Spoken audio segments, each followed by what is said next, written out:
Muhammad kamu harus menerangkan Islam itu begini-begini. Tapi kalau mereka menolak ajaran kamu, jadi potensi nerima ya dibicarakan, potensi menolak ya dibicarakan. Nah, makanya ini saya beri supaya barokah ya, dapat barokahnya ulama dulu saya baca ya. Faidatun qala Ibnul Qayyim. Ibnul Qayyim itu muridnya Ibnu Taimiyah. Ta'ammal khitabal Qur'an tajid malikan lahu al-mulku kulluh wa lahu alhamdu kulluh. Azimmatul umuri kulliha biyadi wa masdaruha minhu wa mawriduha ilaihi. Mustawiyan alal arsy la takhfa alaihi khafiyah. Min aqtari mamlakatihi aliman bima fi nufusi abidihi muttali'an ala asrarihim wa alaniyatihim munfaridun bitadbiril malakah yasma'u wa yara wa yu'ti wa yamna wa yuthibu wa yu'aqib wa yukrim. Jadi begini maksudnya, khitab itu otoritas dari minal a'la ilal adna, dari yang lebih kuat ke yang lebih bawah, itu namanya khitab. Kemudian harusnya kita semua sebagai manusia itu sebenarnya orang yang tidak sah memberi khitab, memberi perintah, karena kita sendiri tidak berstatus khalik, pencipta. Jadi misalnya gini, saya janji sama sampean besok datang ke saya, kamu tak kasih uang, besok saja saya tidak mesti hidup. Jadi janji itu sudah salah, besok saja saya tidak mesti hidup. Kalaupun hidup saja uang saya terbakar atau dicuri orang. Maka di sini dibutuhkan otoritasi khitab, harus diberikan zat yang punya otoritas penuh, yaitu zat yang nggak akan mati, yang nggak akan lumpuh, yang nggak akan mengalami satu gangguan sosial. Sebab itu dalam pandangan ulama tafsir itu punya akibat, saya ulang lagi, punya akibat bahwa hanya Allah yang berhak memberi khitab. Sehingga saking kerennya Allah itu bisa khitabun lil ma'dum. Ini di sini nanti ada contohnya. Sesuatu yang enggak ada kemudian Allah bilang kun menjadi ada. Sehingga Allah itu enggak bisa dibantah, enggak bisa ditentang, karena bisa apa saja. Karena asbabul qudrah adalah al-khalqu. Kalau dalam ilmu tafsir, kalau sampean dalam ilmu manusia kan gini, sebabnya melihat itu mata. Kalau dalam ilmu tafsir enggak, yang bisa menjadikan Anda melihat itu menciptakan. Saya ulang lagi ya, jadi kalau dalam ilmu tafsir asbabur ru'yah itu al-khalqu, bukan al-basar. Kalau kamu melihat karena mata, berarti setelah jauh tidak bisa melihat, atau setelah tertutupi tidak bisa melihat. Tapi kalau kamu mengetahuinya karena menciptakan, maka kapan saja bisa melihat. Misalnya gini, saya punya emas 1 gram, kecil sekali 1 gram, saya tanam di dalam Monas, kedalamannya 1 meter. Mbok saya sudah di Jogja, saya tetap tahu bahwa di Monas kedalaman 1 meter ada emas 1 gram. Kenapa? Karena saya yang menciptakan, yang mengatur itu semua. Sehingga setelah saya di Jogja, setelah saya di mana-mana tahu bahwa di Monas itu ada emas 1 gram dalam kedalaman 1 meter.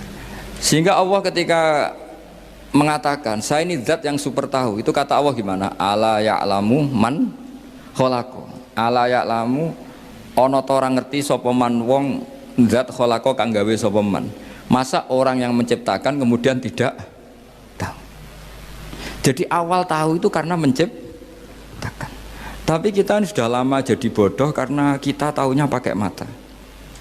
Sehingga kita mengatakan bagaimana orang buta bisa tahu wong dia buta. Kalau dia yang menciptakan tetap tahu. Tadi misalnya orang buta di kamar mandinya masang paku atau masang apa, dia tahu kalau di kamar mandi saya ada paku. Kenapa kok tahu? Karena yang masang saya. Nah, ini penting saya utarakan supaya nanti itu gampang analisis ayat-ayat berikutnya. Otoritas itu, otoritas khitab itu harus diciptakan dulu. Nah, baru setelah punya otoritas, saya ulang lagi, baru punya hak khitab. Nah sekarang enggak, para raja, para presiden, para dosen, para kiai itu sering melancarkan khitab, sementara dia enggak menguasai apa yang akan terjadi.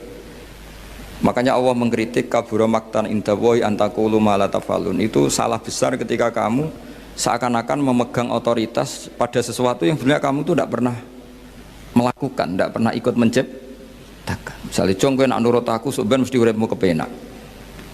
Otoritas itu dari siapa coba? Urip kepenak ya di luar wilayah kita, kehidupan besok juga di luar wilayah kita.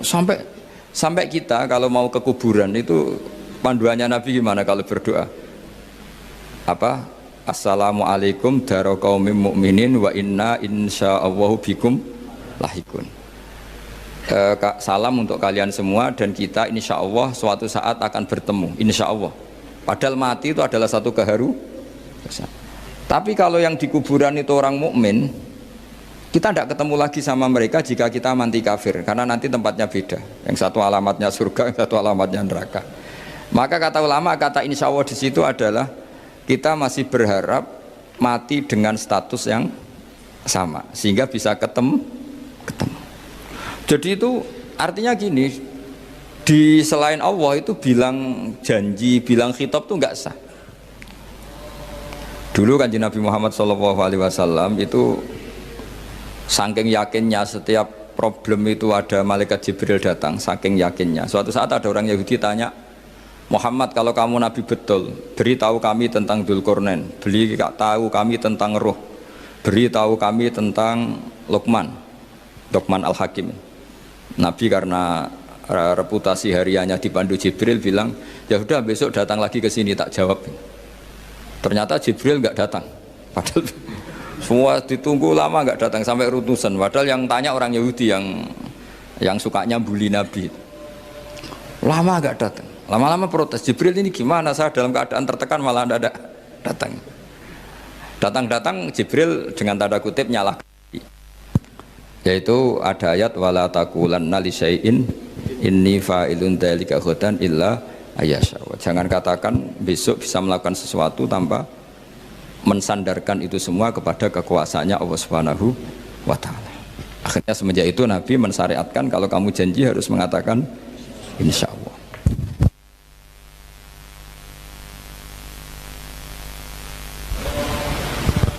Ya, kenapa ini saya katakan penting? Karena nanti khitab di Quran itu supaya proporsional ya. Sekarang banyak orang memahami Quran tapi nggak mau mempelajari ilmunya apa? Quran.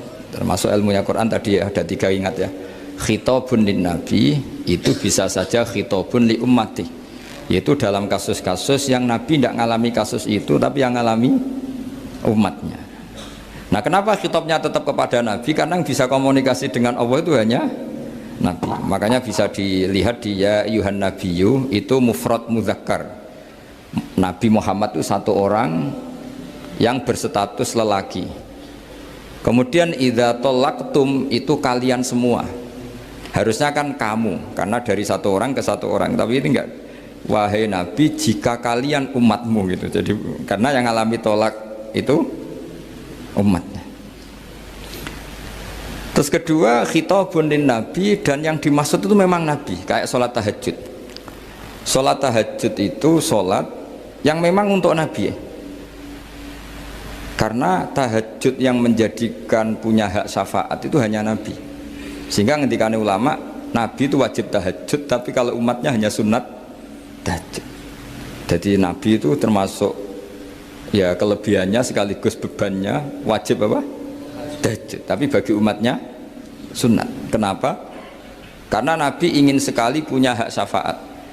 Kemudian sama Allah diberi instruksi, diberi syarat wa minal laili fatahajjat bihi nafilatal lak asa ayyab'atsaka rabbuka maqama mahmuda. Muhammad, kalau malam kamu harus tahajud supaya kamu nanti diberi hak syafaat. Itu kalau umatnya tahajud nggak boleh sampai diteruskan ayat-ayat sa'ayab asuka, karena kamu tidak punya hak syafaat. Disyafaati saja tidak mesti. tapi Nabi harus tahajud supaya punya hak apa? Dan perlu dicatat syafaat itu hadisnya sahih semua, di Bukhari ada, di Muslim ada. Cuma orang berlebihan cara menolak syafaat atau mengimani syafaat. Ada yang berlebihan ngimani sampai tidak pernah ngamal baik, mentang-mentang nanti dapat syafaatnya Kanjeng Nabi. Ada yang nggak percaya syafaat. Itu ya kebablasan juga, padahal itu ada di hadis sahih semua cerita syafaat. Itu khitabun Nabi, dan yang dimaksud memang Nabi. Sehingga umatnya tidak wajib tahajud tapi Nabi wajib tahajud. Terus ketiga, khitabun lin nabi sekaligus khitabun li ummati. Itu yang dimaksud di hadis Arba'in Nawawiyah, wa inna wa ta'ala amaral mursalin bima amaral bil mu'minin, atau dibalik amaral mu'minin bima amaral bil mursalin, dibolak-balik sama. Yaitu para nabi ya dikhitabi memakan sesuatu yang thayyibat, para orang mukmin juga kena khitab memakan sesuatu yang apa? Thayyibat. Ini sama. Jadi ya ini ada tiga berarti ya, khitabun lin nabi, tapi yang dimaksud umatnya, khitabun lin nabi yang dimaksud adalah nabi saja. Terus ketiga khitabun lin nabi yang dimaksud plus umat.